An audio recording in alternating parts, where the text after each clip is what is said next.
Welcome to special focus.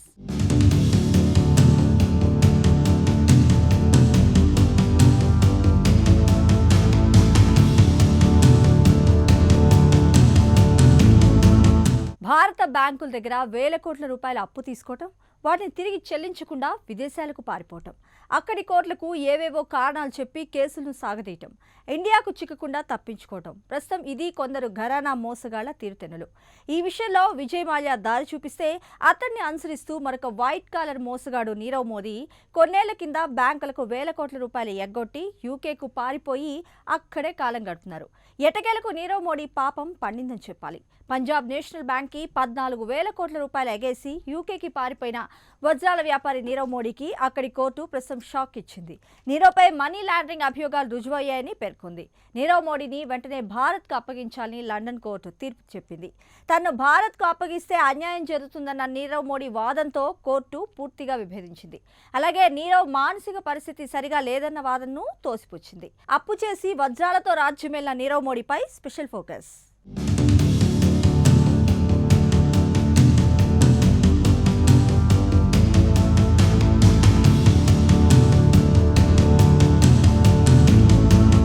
Nirav మోడీని భారత్కు అప్పగించాలనే సంచలన తీర్పునిచ్చిన యూకే కోర్టు ప్రస్తుతం భారతదేశంలో ఆర్థిక నేరాలకు పాల్పడి లండన్లో తలదాచుకుంటున్న నేరగాడు నీరవ్ మోడీ కేసులో భారత్కు అప్పగించే విషయంలో కీలక ఆదేశాలు జారీ చేసింది. పంజాబ్ నేషనల్ బ్యాంక్ కుంభకోణం ప్రధాన నిందితుడైన నీరవ్ మోడీపై లండన్ కోర్టులో విచారణ కొనసాగింది. మనీ లాండరింగ్ కేసులో ఆరోపణలు ఎదుర్కొంటున్న నీరవ్ మోడీని విచారణ చేసిన కోర్టు మరి నీరవ్ మోడీకి వ్యతిరేకంగా ప్రాథమిక ఆధారాలున్నాయని తేల్చి చెప్పింది.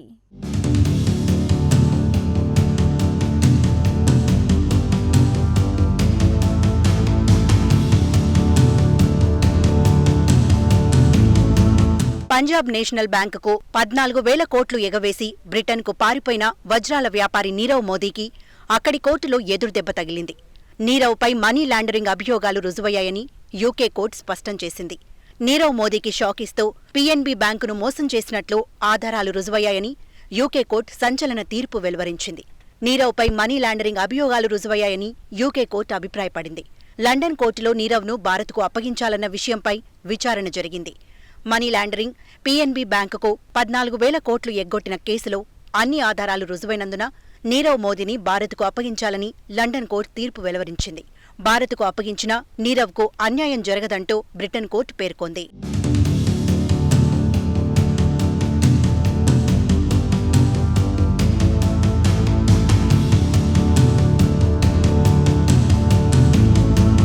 నీరవ్ మోడీని దోషిగా తేల్చిన యూకే కోర్టు నీరవ్ మోడీని రప్పించినట్లయితే న్యాయం జరగదని చెప్పడానికి ఆధారాలు లేవని, తనకు న్యాయం జరగదన్న నీరవ్ మోడీ వాదనను కోర్టు తోసిపుచ్చింది. దాదాపు 14,000 కోట్ల పంజాబ్ నేషనల్ బ్యాంక్ కుంభకోణానికి సంబంధించి మోసం, మనీ లాండరింగ్ కేసు ఉన్న నీరవ్ మోడీని ఇండియాకు అప్పగించాలని బ్రిటన్ను భారత్ చాలా కాలంగా కోరుతూ వస్తుంది.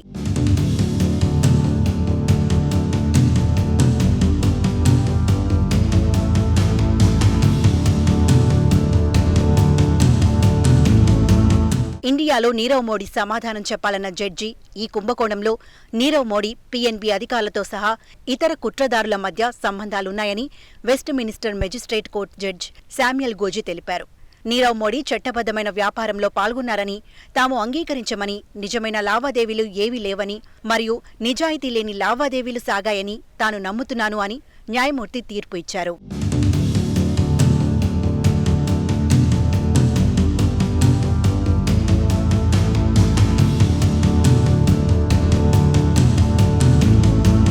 నీరవ్ మోడీ సాక్ష్యాలను నాశనం చేయడానికి మరియు సాక్షులను బెదిరించడానికి నీరవ్ మోడీ కుట్ర పన్నారని యూకే కోర్టు జడ్జి స్పష్టం చేశారు.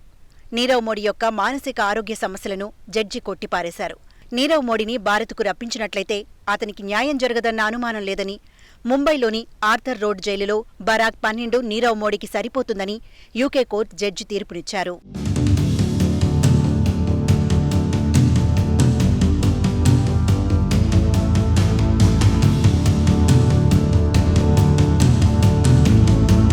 నీరవ్ మోడీని ఇండియాకు అప్పగించాలని కోర్టు ఆదేశించింది. బిలియనీర్ నీరవ్ మోడీ కేసును ప్రభావితం చేయడానికి లా అండ్ జస్టిస్ మంత్రి రవిశంకర్ ప్రసాద్ ప్రయత్నించారని నీరవ్ మోడీ డిఫెన్స్ వాదనలను యూకే న్యాయమూర్తి తోసిపుచ్చారు. ముంబైలోని ఆర్థర్ రోడ్ జైలులో నీరవ్ మోడీకి తగిన వైద్య చికిత్స, మానసిక ఆరోగ్య సంరక్షణ ఇవ్వాలని యూకే న్యాయమూర్తి స్పష్టం చేశారు. నీరవ్ మోడీని భారత్కు అప్పగించాలని యూకే కోర్టు ఆదేశాలు జారీ చేసింది. ఇండియాకి అప్పగించాలని యూకేను కోరగా ఫైనల్గా మోడీ అప్పగింతకు యూకే కోర్టు ఓకే చెప్పింది.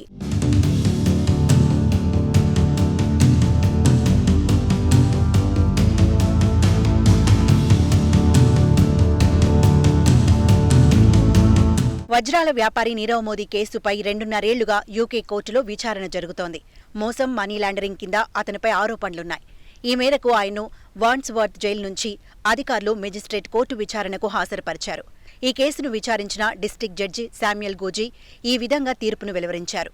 అయితే మనీ లాండరింగ్ కేసులో నీరవ్ మోదీని దోషిగా తేల్చేందుకు కావాల్సిన సాక్ష్యాధారాలు ఉన్నట్లు న్యాయస్థానం పేర్కొంది. అయితే మెజిస్ట్రేట్ ఇచ్చిన తీర్పును యూకే హోంశాఖ మంత్రి ప్రీతి పాటిల్కు తెలియచేయనుంది. నీరవ్కు వ్యతిరేకంగా భారత్ తమకు 16 సంపుటాల ఆధారాలను సమర్పించిందని, భారత ప్రభుత్వం సమర్పించిన ఆధారాలను గుర్తించినట్లు జడ్జి శామ్యుయల్ వెల్లడించారు.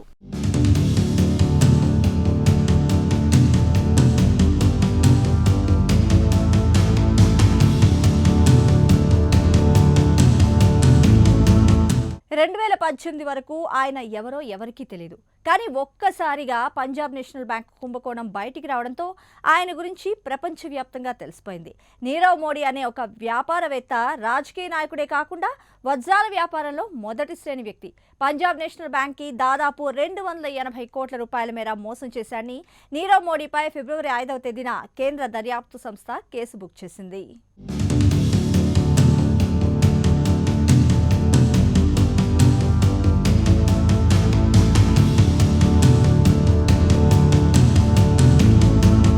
నీరవ్ మోదీ గుజరాత్కు చెందిన ప్రసిద్ధ వజ్రాల వ్యాపారి. ఈయన ఎవరో 2018 వరకు తెలియదు. ఒక్కసారిగా పీఎన్బీ కుంభకోణం బయటకు రావడంతో ఆయన గురించి ప్రపంచానికి తెలిసింది. నీరవ్ మోదీ అనే వ్యక్తి ఒక వ్యాపారవేత్త, రాజకీయ నాయకుడే కాకుండా వజ్రాల వ్యాపారంలో మొదటి శ్రేణి వ్యక్తి. పంజాబ్ నేషనల్ బ్యాంకుకు దాదాపు 280 కోట్ల మేర మోసం చేశాడని నీరవ్ మోదీపై ఫిబ్రవరి 5న కేంద్ర దర్యాప్తు సంస్థ కేసు బుక్ చేసింది. 2018లో పంజాబ్ నేషనల్ బ్యాంకులో అతిపెద్ద ఆర్థిక మోసం వెలుగులోకి వచ్చింది. దాదాపు 11,000 కోట్ల మేర డబ్బుకు సంబంధించి అనుమానాస్పద లావాదేవీలు జరిగినట్లు బ్యాంక్ స్టాక్ ఎక్స్చేంజికి వెల్లడించింది. దీనికి సంబంధించి బ్యాంకు 10 మంది అధికారులను సస్పెండ్ చేసింది. అంతేకాకుండా ఆ సమాచారాన్ని మొత్తం సీబీకి అందించింది.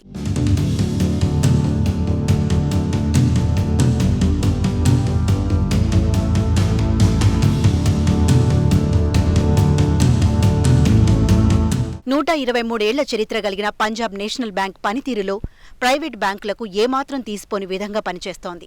కొంతమందికి ప్రయోజనం కలిగించే విధంగా తమ బ్యాంకు ముంబై శాఖలో మోసం, అనధికారిక లావాదేవీలు జరిగాయని బ్యాంకు తెలిపింది. బ్యాంకు సీబీఐకి రెఫర్ చేసిన కేసులో 280.7 కోట్ల మేర విలువైన లెటర్ ఆఫ్ అండర్టేకింగ్ మోసపూరితంగా జరిగినట్లు గుర్తించారు. కుంభకోణంతో లోతైన సంబంధం ఉన్నట్లు ఆరోపణలున్న నీరవ్ మోదీ వజ్రాల వ్యాపారుల కుటుంబంలో పుట్టారు. ప్రసిద్ధ వాటన్ స్కూల్ డ్రాపౌట్ అయిన నీరవ్ చాలా మంది గుజరాతీ వ్యాపారుల్లాగానే వజ్రాల వ్యాపారాన్ని వృత్తిగా ఎంచుకున్నారు. చైనా నుంచి ఉత్తర అమెరికాలోని హవాయ్ దీవుల వరకు 3 పువ్వులు 6 కాయలుగా తన వ్యాపార సామ్రాజ్యాన్ని విస్తరించి అనతి కాలంలోనే బిలియనీర్ అయ్యారు. భారతదేశంలో అతి చిన్న వయసులోనే ఫోర్బ్స్ జాబితాలో చోటు దక్కించుకున్నారు.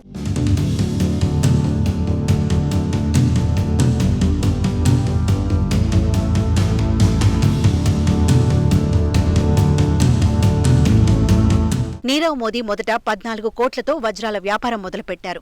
2013 ఏడాదిలోనే మొదటిసారి ఫోర్బ్స్ జాబితాలో స్థానం సంపాదించారు. 2016 ఫోర్బ్స్ బిలియనర్ జాబితాలో ప్రపంచవ్యాప్తంగా నీరవ్ మోదీకి 1067వ ర్యాంకు ఉండగా భారత్లో ఆయనకు 46వ స్థానం దక్కింది. 2015వ సంవత్సరం భారత్ నుంచి ఫోర్బ్స్ జాబితాలో 82వ ర్యాంకులో నిలిచారు. 2017లో మన దేశంలో 57వ స్థానం దక్కించుకున్నారు.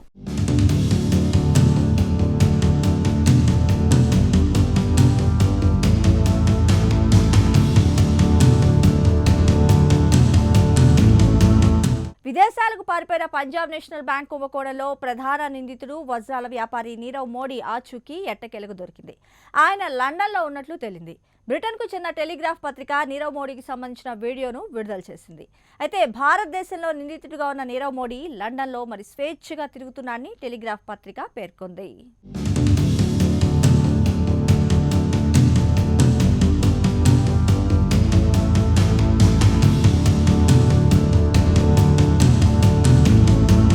మన దేశంలో అతిపెద్ద జాతీయ బ్యాంకుల్లో ఒకటైన పంజాబ్ నేషనల్ బ్యాంక్ కుంభకోణంలో ప్రధాన సూత్రధారి అయిన నీరవ్ మోడీ బ్రిటన్లో విలాసవంతమైన జీవితం గడుపుతూ తన గెటప్ను మార్చి హ్యాపీగా కొత్త జీవితం గడుపుతున్నట్టు బ్రిటన్ మీడియా బోలెడు సంచలన కథనాలు వెలువరించింది.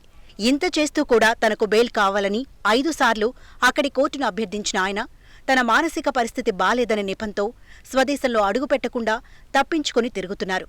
కాగా అత్యున్నత సాంకేతిక పరిజ్ఞానాన్ని ఉపయోగించి పీఎన్బీలోని ఉన్నత ఉద్యోగుల సహకారంతోనే నీరవ్ మోడీ ఇదంతా పగడ్బందీగా అమలు చేసినట్టు ఆలస్యంగా వెలుగులోకి వచ్చింది.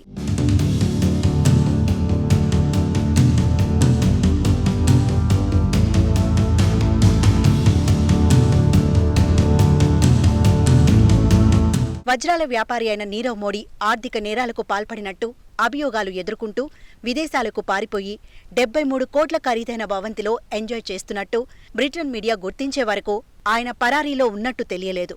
అంతేకాదు అక్కడ కూడా వజ్రాల వ్యాపారాన్ని మళ్లీ ప్రారంభించినట్టు లండన్ మీడియా వెలువరించింది. ఎన్నో ఏళ్లుగా వజ్రాల వ్యాపారంలో ప్రీమియం బ్రాండ్గా ఉన్న తన సంస్థ కార్యకలాపాలను నీరవ్ మోడీ విస్తరిస్తున్నారు. అంతేకాదు సరికొత్తగా వజ్రాల వ్యాపారాన్ని మరింత భారీ స్థాయిలో సైలెంట్గా చేసుకుని పోతున్నట్టు బ్రిటన్ మీడియా పసిగట్టింది. బిలియనీర్గా భారీ సంపదను మూటగట్టుకున్న మోడీ మాత్రం పీఎన్బీకి చెల్లించేందుకు అవసరమైన మొత్తం తన వద్ద లేదని తెగేసి చెబుతున్నారు.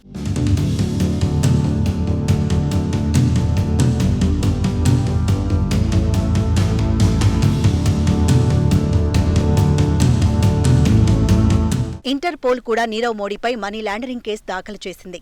మరోవైపు ఎన్ఫోర్స్మెంట్ డైరెక్టరేట్ కూడా మోడీని తీసుకొస్తే కేసు విచారణలో పురోగతి ఉంటుందని చెబుతోంది. బ్యాంకులను నిండా ముంచేసి బ్రిటన్ చెక్కేసిన నీరవ్ మోడీ ఇక తప్పించుకోలేడు.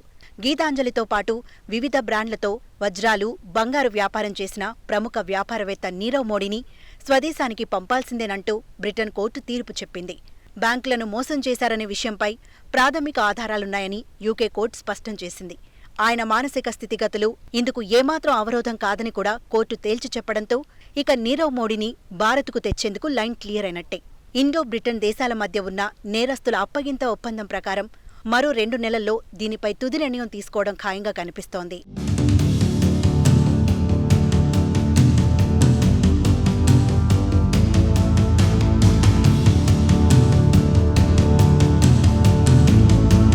నీరవ్ మోడీ వ్యవహారం అంతా డిఫాల్టర్లకు పెద్ద హెచ్చరికలా మారుతుందని సీబీఐ చెబుతోంది.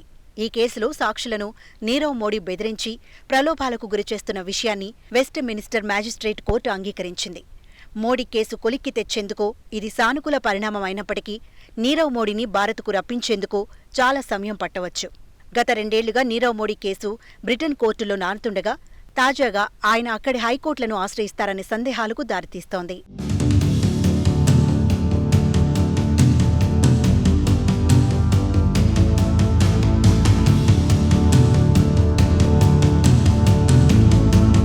ఇదే కేసులో మోడీ సమీప బంధువైన మేహుల్ చోక్సీపై కూడా కుంభకోణానికి సంబంధించిన కేసులు నమోదై విచారణ సాగుతోంది. ఇంటర్పోల్ కూడా నీరవ్ మోడీపై మనీ లాండరింగ్ కేసు దాఖలు చేసింది.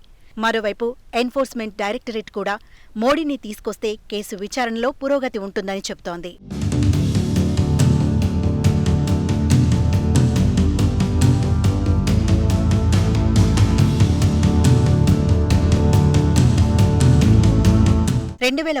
ఫిబ్రవరి 14న భారతీయ బ్యాంకులకు అతిపెద్ద షాక్ ఇచ్చిన నీరవ్ మోడీ పంజాబ్ నేషనల్ బ్యాంకుకు ఏకంగా 11,400 కోట్ల రూపాయల కుచ్చుటోపి పెట్టారు. ఫేక్ బ్యాంక్ గ్యారంటీలతో నీరవ్ మోడీ భారీ కుట్ర పన్ని బ్యాంకును నిండా ముంచారు. బ్యాంకు వద్ద తీసుకున్న రుణాన్ని నీరవ్ మోడీ ఎగవేయడంతో పీఎన్బీ కుదేలైంది. దిక్కుతోచని స్థితిలో సీబీఐని ఆశ్రయించి ఆ సొమ్ము వసూలు చేయించాలని కోరింది. ముడి వజ్రాల దిగుమతి కోసం రుణం తీసుకున్న ఆయన ఇందుకు విదేశాల్లో చెల్లింపుల కోసం బ్యాంకుకు తప్పుడు లెటర్ ఆఫ్ అండర్టేకింగ్లు సమర్పించారు. ఏళ్లు గడుస్తున్నా నీరవ్ మాత్రం రుణం చెల్లించలేదు. ఈ నేపథ్యంలోనే బ్యాంకుకు కొత్తగా వచ్చిన సిబ్బంది మొత్తం మోసాన్ని పసిగట్టింది. మొత్తం విషయాన్ని తవ్వగా 2011 నుండి 2018 మధ్యకాలంలో కుంభకోణం జరిగినట్లు తేలింది.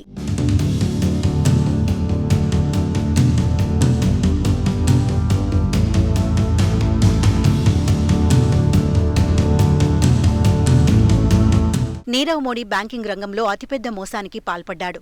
ప్రభుత్వ రంగ సంస్థ పంజాబ్ నేషనల్ బ్యాంకును 14,000 కోట్లకు పైగా మోసం చేసి విదేశాలకు చెక్కేశాడు. పీఎన్బీ స్కామ్లో నీరవ్ మోడీతో పాటు ఆయన మేనమామ గీతాంజలి గ్రూప్ అధినేత మోహల్ చోక్సీ ప్రధాన నిందితులుగా ఉన్నారు. వేల కోట్ల రూపాయల అక్రమాలకు పాల్పడి విదేశాలకు పారిపోయి నీరవ్ చోక్సీలు ఎక్కడున్నారో ఇప్పటివరకు స్పష్టత లేదు. మొదటిసారి నీరవ్ మోడీ ఆచూకీ లండన్లో లభించింది. ఐపీఎల్ కుంభకోణం నిందితుడు లలిత్ మోడీ, వేల రుణాల ఎగవేత కేసు నిందితుడు విజయ్ మాల్యా కూడా లండన్కే పారిపోవడం విశేషం.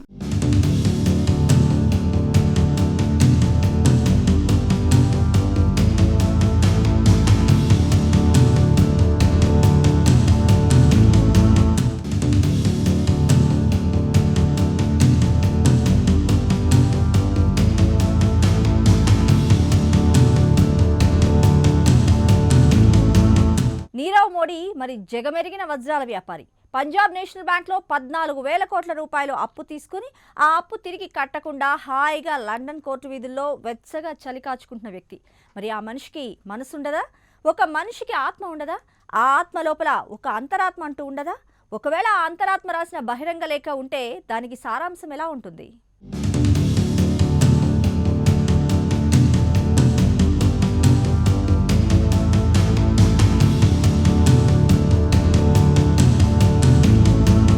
వజ్రం వజ్రమే. వజ్రం ఎప్పటికీ నిలిచి ఉంటుంది. నేను వజ్రాన్ని, వజ్రాలను నమ్మాను, వజ్రాలనే అమ్మాను. వజ్రం ఒకరిని వెతుక్కుంటూ వెళ్లదు, వజ్రాన్ని వెతుక్కుంటూ లోకమే తిరగాలి. నేను వజ్రాన్ని మించి వెలిగే నిప్పును. అందుకే 10 లక్షల విలువ చేసే నిప్పుకోడి చర్మంతో చేసిన లెదర్ జాకెట్ వేసుకుని తిరుగుతుంటాను. పంజాబ్ నేషనల్ బ్యాంక్లో నేను 14,000 కోట్ల రుణం తీసుకోలేదు. వారే బలవంత పెట్టి ఇచ్చారు. తీసుకోవడం, ఇవ్వడం పూర్తిగా వేరువేరు క్రియాపదాలు, పరస్పర వ్యతిరేక పదాలు. రుణం ఇచ్చిన వారి నేరాన్ని రుజువు చేసేందుకు నేను అంతర్జాతీయ న్యాయస్థానాలను సంప్రదించాలని, లండన్ వస్తే పారిపోయినట్లుగా తప్పుగా అర్థం చేసుకుని భారత ప్రభుత్వం అనవసరంగా లండన్ కోర్టుల చుట్టూ తిరుగుతోంది. చట్టాల మీద నాకు నమ్మకముంది. న్యాయస్థానాలంటే నాకు అపారమైన గౌరవం. భారతీయ బ్యాంకులంటే నాకు ప్రాణం.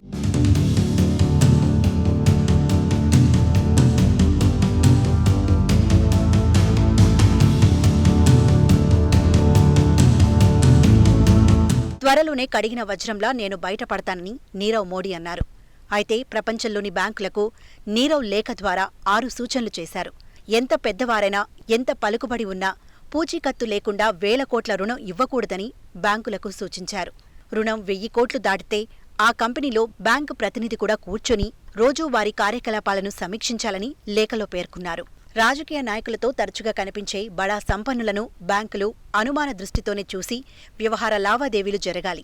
1,000 కోట్లపైన రుణం తీసుకున్నవాడు ఇంగ్లీషు అనర్గళంగా మాట్లాడుతున్నాడంటే వాడు భవిష్యత్తులో రుణం ఎగ్గొట్టి లండన్లో స్థిరపడతాడని అనుమానించి ముందస్తుగా విదేశాలకు వెళ్లకుండా చర్యలు చేపట్టాలి. సొంత డబ్బుతో వ్యాపారం చేసేవాడు చేతగానివాడు, బ్యాంకులను ముంచి నిలిచినవాడు తెలివైనవాడు అని లోకంలో అభిప్రాయం స్థిరపడుతోంది. ఇది చాలా ప్రమాదమని బ్యాంకులు గ్రహించాలని నీరవ్ సూచించారు.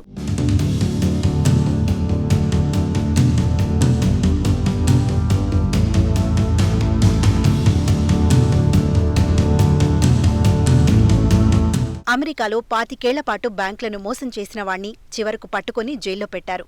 జైలు నుండి బయటకు వచ్చాక బ్యాంకు మోసాలను పసిగట్టి బ్యాంకులకు సహాయం చేస్తే అంబుడ్స్మన్ సేవల కంపెనీ పెట్టి అధికారికంగా 1,000 కోట్లు సంపాదించాడు. ఈ వాస్తవగాథ ఆధారంగా ఇంగ్లీష్లో catch me if you can అని గొప్ప సినిమా కూడా వచ్చింది. అలా భవిష్యత్తులో అన్ని భారతీయ బ్యాంకులు తన సేవలను వినియోగించుకొని జాగ్రత్త పడాలి, బాగుపడాలి. నా మీద కూడా అన్ని భారతీయ భాషల్లో సినిమాలు తీయడానికి అన్ని బ్యాంకులు ఉదారంగా నిర్మాతలకు వడ్డీ లేని వీలైన రుణాలు ఇవ్వాలని తెలిపారు.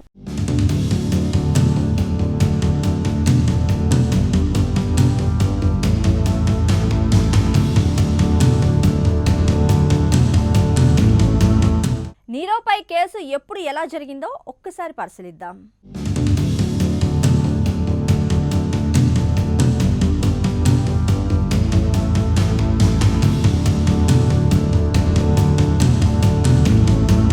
2018 జనవరి 29న నీరవ్ మోదీ, మోహల్ చోక్సీ తదితరులు కలిసి 2.81 బిలియన్ రూపాయల మోసానికి పాల్పడ్డారంటూ పంజాబ్ నేషనల్ బ్యాంక్ నీరవ్ మోదీపై ఫిర్యాదు చేసింది. 2018 ఫిబ్రవరి 5న ఈ కుంభకోణంపై సీబీఐ దర్యాప్తు ప్రారంభించింది. 2018 ఫిబ్రవరి 16న నీరవ్ మోదీ ఇంటి నుంచి 56,074 బిలియన్ల విలువైన డైమండ్లు, బంగారం, నగలను ఈడీ స్వాధీనం చేసుకుంది. 2018 ఫిబ్రవరి 17న సీబీఐ ఈ కుంభకోణంలో తొలి అరెస్టులు చేసింది. 2 పీఎన్బీ ఉద్యోగులు, నీరవ్ మోదీ గ్రూప్కి చెందిన ఓ ఎగ్జిక్యూటివ్ని సీబీఐ అరెస్ట్ చేసింది. ఈ కుంభకోణంలో నీరవ్ మోదీ, మోహుల్ చోక్సీల పాస్పోర్ట్లను 4 వారాల పాటు ప్రభుత్వం సస్పెండ్ చేసింది.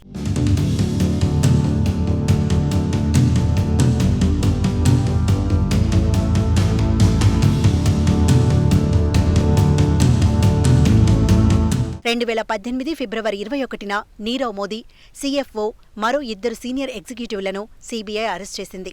నీరవ్ ఫామ్ హౌస్ని కూడా సీల్ చేసింది. 2018 ఫిబ్రవరి 22న నీరవ్కి సంబంధించి 9 ఖరీదైన కార్లను ఈడీ సీజ్ చేసింది.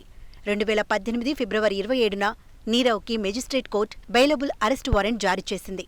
2018 ఆగస్టు 3న నీరవ్ను అప్పగించాల్సిందిగా యూకే అధికారులను భారత్ అభ్యర్థించింది. 2018 డిసెంబర్ 27న నీరవ్ తమ దేశంలో ఉన్నట్టు భారత్కి యూకే తెలిపింది.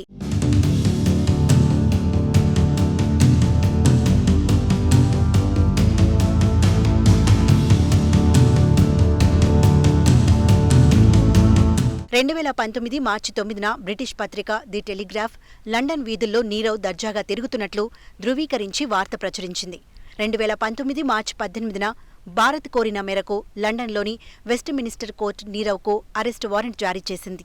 2019 మార్చి 20న లండన్లో నీరవ్ని అరెస్ట్ చేసి వెస్ట్ మినిస్టర్ కోర్టులో హాజరుపరిచారు. కోర్టు నీరవ్కి బెయిల్ నిరాకరించింది. మార్చి 29 వరకు హర్ మెజిస్ట్రీస్ ప్రిజన్కు పంపారు. 2019 ఏప్రిల్ 9న రెండవసారి నీరవ్ బెయిల్ను కోర్టు తిరస్కరించింది.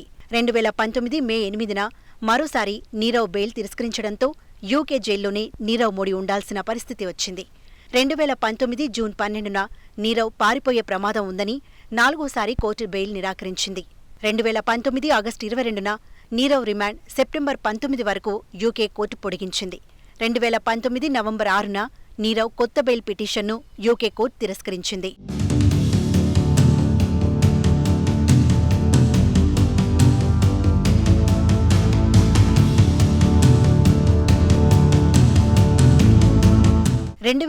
మే 11న పీఎన్బీ కేసులో నీరవ్పై యూకేలో ప్రారంభమైన 5 రోజుల విచారణ జరిగింది. 2020 మే 13న మనీ లాండరింగ్ కేసులో నీరవ్కి వ్యతిరేకంగా భారత్ మరిన్ని ఆధారాలు సమర్పించింది.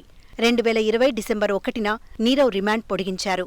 2021 జనవరి 8, ఫిబ్రవరి 25న నీరవ్ అప్పగింత కేసులో తీర్పు ప్రకటించాలని నిర్ణయించిన యూకే కోర్టు భారత్కు అప్పగించాలని తీర్పు ప్రకటించింది.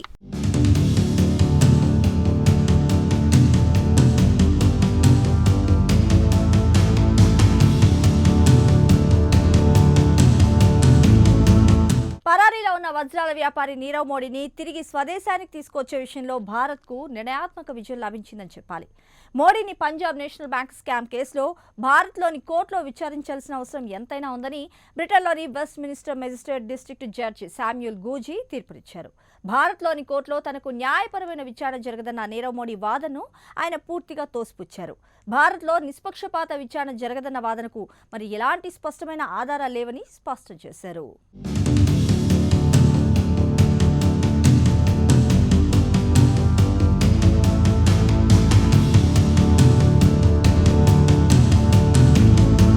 పంజాబ్ నేషనల్ బ్యాంకును మోసం చేసిన ఆరోపణలపై, నగదు అక్రమ చెలామణి ఆరోపణలపై మోదీపై భారత్లో సీబీఐ, ఈడీ పలు కేసులు నమోదు చేసి విచారణ జరుపుతున్న విషయం తెలిసిందే. నీరవ్ మోదీ వాదిస్తున్నట్లు ఈ కేసులో ఎలాంటి మానవ హక్కుల ఉల్లంఘన కూడా లేదని న్యాయమూర్తి పేర్కొన్నారు. వైద్యపరమైన అన్ని సౌకర్యాలు కల్పిస్తామని భారత ప్రభుత్వం ఇచ్చిన హామీని గుర్తు చేశారు. వాండ్స్వర్త్ జైలు నుంచి నీరవ్ మోదీ వీడియో కాన్ఫరెన్స్ ద్వారా కోర్టు విచారణకు హాజరయ్యారు.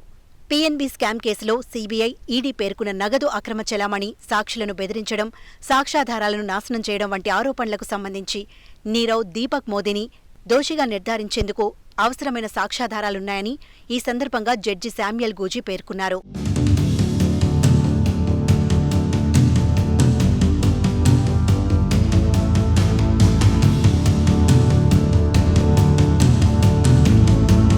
ఈ సందర్భంగా కింగ్ ఫిషర్ ఎయిర్లైన్స్ మాజీ చీఫ్ విజయ్ మాల్యా కేసును న్యాయమూర్తి ఉదహరించారు.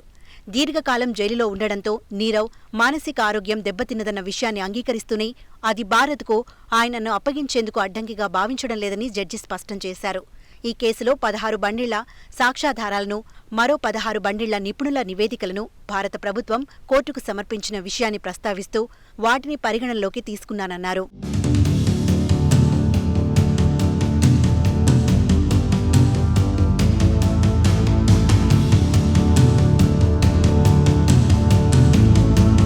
భారత అధికారులు వాటి డాక్యుమెంటేషన్ను సరిగ్గా చేయలేదని వ్యాఖ్యానించారు. యూకేలోని నేరస్తుల అప్పగింత చట్టం 2003 ప్రకారం తన తీర్పు కాపీని న్యాయమూర్తి హోం మినిస్టర్ ప్రీతి పటేల్ పరిశీలనకు పంపిస్తారు. అనంతరం 2 నెలలలోపు భారత్ యూకేల మధ్యనున్న నేరస్తుల అప్పగింత ఒప్పందం ప్రకారం ఆమె నీరవ్ మోదీని భారత్కు అప్పగించే విషయమై నిర్ణయం తీసుకుంటారు. సాధారణంగా కోర్టు తీర్పు మేరకే మంత్రి నిర్ణయం ఉంటుంది. అయితే నీరవ్ మోదీకి హైకోర్టును ఆశ్రయించే అవకాశం ఉంటుంది. వెస్ట్ మినిస్టర్ మెజిస్ట్రేట్ కోర్టు తీర్పు అనంతరం 2 వారాల్లోగా ఆయన హైకోర్టును ఆశ్రయించాల్సి ఉంటుంది.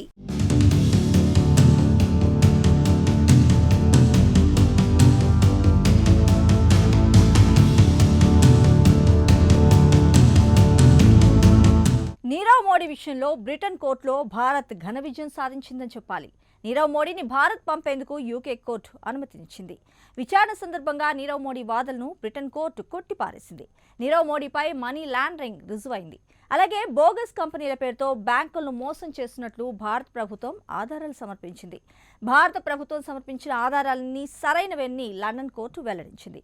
నీరవ్ మోడీ నేరానికి సంబంధించి ప్రాథమిక ఆధారాలన్నీ ఉన్నాయని న్యాయస్థానం పేర్కొంది. అయితే భారత్తో తనకు న్యాయం జరగదన్న నీరవ్ వాదనను సైతం కోర్టు నిర్ద్వందంగా తోసిపుచ్చింది. అలాగే నీరవ్పై కేసు నమోదు సైతం ఆమోదించింది. పైకోర్టుకు వెళ్లడానికి నీరవ్కు ప్రస్తుతం అవకాశం కల్పించింది. బ్రిటన్లో రాజకీయ ఆశ్రయం కోరే అవకాశాలు ఇచ్చింది. మరి నీరవ్ బ్రిటన్ అత్యున్నత న్యాయస్థానాన్ని ఆశ్రయిస్తారా లేక భారత్కు వచ్చేందుకు సహకరిస్తారా అనేది ప్రస్తుతం ఇంకా సందిగ్ధంలో ఉంది.